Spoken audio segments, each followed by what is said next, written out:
Inshallah, now we'll be moving on to our next discussion. Now, before I move into the next discussion, I would like to discuss about a particular point, and that is, if you remember, during the first lockdown, there was an issue when it came to burial, especially people who have passed away due to COVID, and even in fact without COVID-related issues. How do we do the funeral? Because there were restrictions in place. There were even confusion, miscommunication, misunderstanding, and unfortunately there was a lot of misinformation circulating at that point in time with regards to mass burial, with regards to cremation, and a lot of other stuff that I don't need to discuss. I'm sure we're all aware of it. And that's why we have decided that inshallah in today's special episode, we'll be trying our level best to find out what are the policies, guidelines, rules and procedures of funeral, especially the Muslim funeral. And is there any changes that has come into effect, or is it still the same? And to discuss this topic, we have kindly requested a brother from Gardens of Peace. His name is Mohamed Omer, MBE. He's part of Gardens of Peace. Inshallah, he will be discussing about the funeral services, about the janaza and the whole process. And inshallah, we'll try and find out from him a little bit details. And if you have any questions and if you'd like to participate, engage in our discussion, then all the contact details are displayed on your screen. Inshallah, brother Mohamed Omer MB, are you with us? Assalamu alaikum. Okay, I think I have slight issue with the audio here. Let's see if I can get it fixed, inshallah, and then I'll come back to you. Just to give you a little bit of background about brother Mohamed Omer MBE, he is a very known face. If people who have regularly visited Garden of Peace, who have been either for our families, distant family, extended families, whatever the reason is, he is a face that is not to be missed. And alhamdulillah, he's been serving the community for a very, very long time. And inshallah, there is something else that I would like to let you know, but inshallah when I get the brother back live on air. Now, this is the program where I would like you to listen to it very, very carefully. The reason being is, like last time, I don't want our community to be involved in any kind of confusion or misunderstanding. Of course, if we have concerns, if we need to find out any important information, then there is the government website, .gov.uk/coronavirus, and we can go and find out all the up-to-date information, not only about the coronavirus, but also about the funerals, marriage, and other place of worship related information. Now, one thing, what I've learned from last time is people were looking for information left, right and center without actually finding out from credible bona fide sources. This is something the Quran and Hadith teaches us, and that is to make sure that we can differentiate between haqq and batil, which is, again, if I can use that same principle here, that it should be from authentic sources. We should always take our information, understand it, and if we are not sure about any particular information about any particular topic or subject, then what does the Quran say? That we need to ask those who are qualified. Inshallah, similarly, when it comes to the funeral services, brother Mohamed Omer MBE, who is an expert in this field, and also he is part of Gardens of Peace. Let's see if we can get him back live on air. Assalamu alaikum. Can you hear me clearly, Sheikh? Wa alaikum assalam wa rahmatullahi wa barakatuh. Fantastic. Apology for the inconvenience there. Now, first of all, before I start, I would like to congratulate you. I always used to know you as brother Mohamed Omer. Today I found out you are brother Mohamed Omer MBE. So this is definitely a new title, new addition, due to the service that you have given to the community, especially during the difficult time during the first lockdown. So I'd like to congratulate you for this title, MBE. And thank you very much for making not only us proud, but also making the community proud. Now, moving on to the actual discussion. You're a very known face. Jazakallah khair. Now, you're a very known face within the community. People who use your service very well know you. Now, I'd like to start from you. Last time, as I've discussed in my initial introduction, that there was a lot of communication, misunderstanding, misinformation. Now, we want to make sure this time nothing of that sort should be happening. So if you can throw us some light on what should the community be doing during this second lockdown. Okay, Jazakallah khair. Bismillahir Rahmanir Rahim. Jazakallah for that introduction and very kind words. Just to let the community know that there is no need to panic. There was so much miscommunication, as you quite correctly said, during the first wave. During the second wave, everything is very clear. Nothing has changed except a few issues that have changed.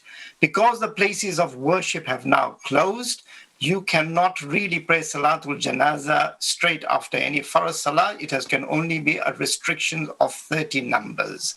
So that is the first point you need to bear in mind. Also bear in mind that most of the more places of worship, mosque may not be open for Salatul Janaza. So you may have to make alternative arrangements either at the cemetery itself or at an either community center, wherever that may be. But there is a restriction, strict restriction of up to 30 people, depending on COVID secure guidelines. Secondly, in the first wave, there was a lot of misinformation about the bodies will be cremated and there's not enough storage space, and people will have to get worried. There'll be long delays. Alhamdulillah, the community came through from the first wave very, very well. We've got sufficient storage capacities. The community stepped up to their particular mark. So many people and so many volunteers were there for the first wave, and now we are hoping that those same people will step up for the second wave as well. All the communities need to be aware of that there is going to be no risk that people will be cremated. It's written in legislation that people who have got their faith requirements will be met. The only thing you need to be aware of is that ghusl can be given safely as long as you have got the normal PPEs, and that has been guided. And as Badr said, there's an authentic place for information. You can go to our website at National Burial Council, nbc.org.uk. You will find step-by-step guidance on how to go about a funeral of a COVID-19 patient and also of a non-COVID-19 patient. So therefore, all we need to be aware of is that we need to not panic, be absolutely firm in the sense that we can carry out a funeral for our loved one in the best manner as prescribed by our religious requirement.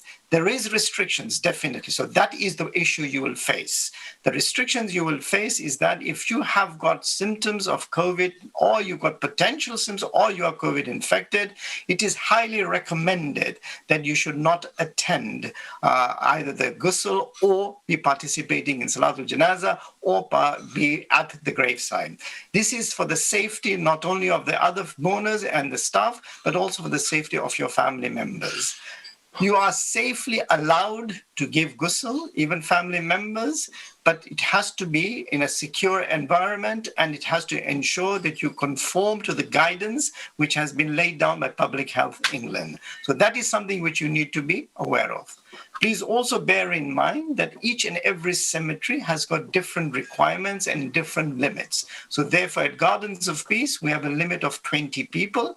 And the reason is very simple, because we do multiple funerals. And I'm sure those who are familiar with Gardens of Peace, we do not do a single burial in a day. We may do 6, 7, 8, 9, even up to 20, which we did in the first wave.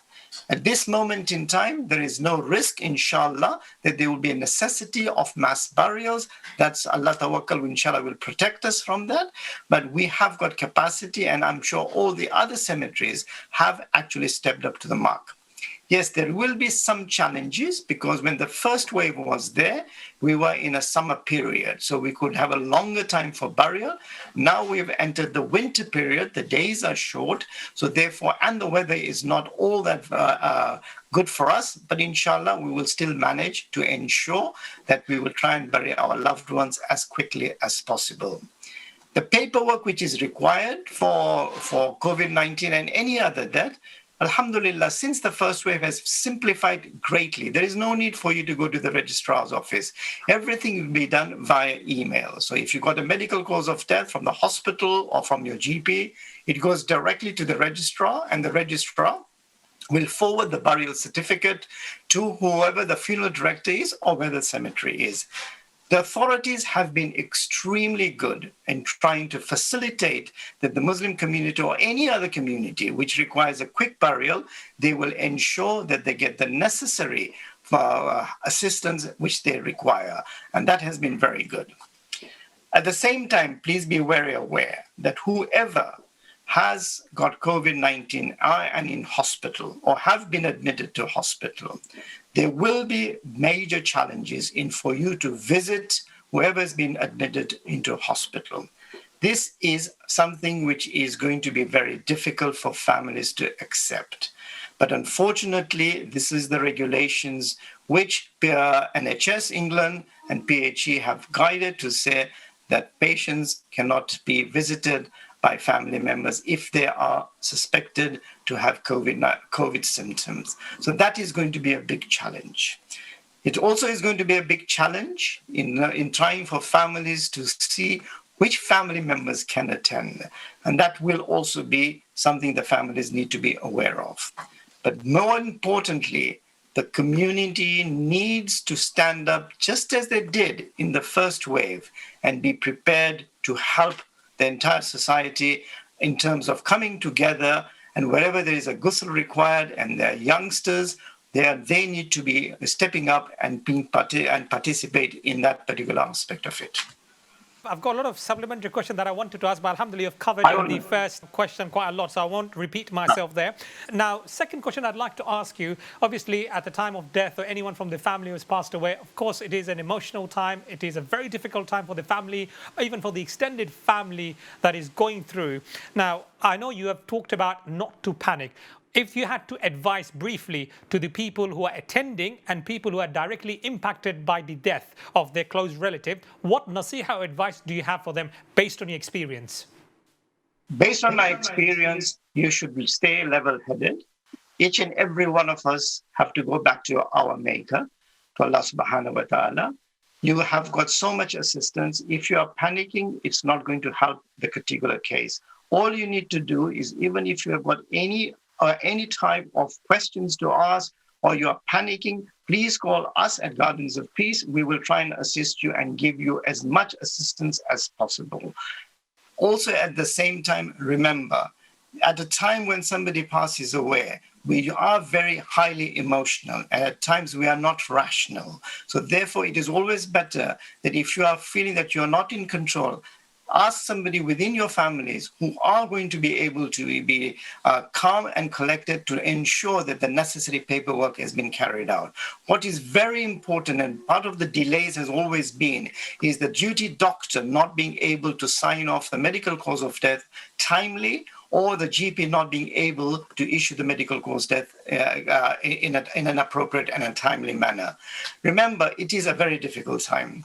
And I would like to share that not very long ago, just about over 2 weeks ago, I lost my mother, and she was a victim as well. And we could not see her when she was in hospital. So you can imagine when she was at the near her end, it was a very emotional time, even for me, despite the fact that I handle so many people who have passed away. But actually trying to be in that position, you have to try and be very strong, so that not for any other reason, but to ensure that you are able to bury your loved ones as quickly as possible. And for that, we have to remain focused to ensure that the necessary paperwork is done on time. So my nasiha to everybody concerned is that, please, at that particular time, emotions will run very high. You will be emotional. You will be disorientated. But for the sake of the Maya and the sake of what we have been taught to bury our loved ones as quickly as possible, we have to try and ensure that the medical or whatever paperwork we require is done as quickly as possible. And once again, I would like to reiterate: if you go to the Gardens of Peace website, you will see a step-by-step guide of what somebody needs to do if they die in hospital, if they die in a care home, if they die at home. The steps are fairly clearly documented there in a flow chart or also in a booklet. And if you are not internet, so you don't have internet, call us and we will try our utmost to help you out at this very difficult time. Thank you ever so much, Brother Mohamed Omar MBE. I would like to ask many more questions, but their time is limited and restricted. I thank you once again, and inshallah, hopefully very soon, once again, we'll invite you to this program. Thank you very much for your valuable time. That was Brother Mohamed Omar MBE talking about the Gardens of Peace. And I'd like to just remind you here key points that he has mentioned. Number one, we should not be panicking. Alhamdulillah, this time we're better informed, more informed, and we've got a lot of the information are published. As Brother Mohamed Omar from Gardens of Peace have mentioned, their websites are up to date. National Burial Council website. If you need to find out any information, then please do visit the website. If you would like to find out about the government restrictions and regulation, as the brother has mentioned about the number of people that can attend. And most importantly, this time I know, and we all know it's an emotional time, especially if our loved ones passes away, but we have to make sure that we have to put it into practice. In practicality, in reality, we don't want to overwhelm the burial, the cemetery itself, because they have to make sure that they follow the guidelines of the government. Otherwise, they might get into trouble. So if they say something, it's for our benefit, for the benefit of the society at large. So make sure, if you need to find out any information about Gardens of Peace, as the brother has mentioned, visit the website. If you do not have a website, if any young generation are there in your family, younger brother, sister, grandson, grandchildren, then please let them know about this particular issue, and inshallah they can Google the information out for you. Or there is, as brother Mohamed Omer MB has mentioned, that you can also telephone Gardens of Peace, and inshallah, as they have mentioned, or as the brother has mentioned, step-by-step guidance is available on website. Inshallah, they can also give those information over the phone. But most importantly and precisely, we should not panic, because I remember clearly from the previous lockdown that people were panicking. Yes, I know there was a lot of misinformation, but we have to make sure that we take all the necessary steps that needs to be taken, contact the relevant body and organization, and get all the paperwork ready and up to date for the burial to be processed smoothly.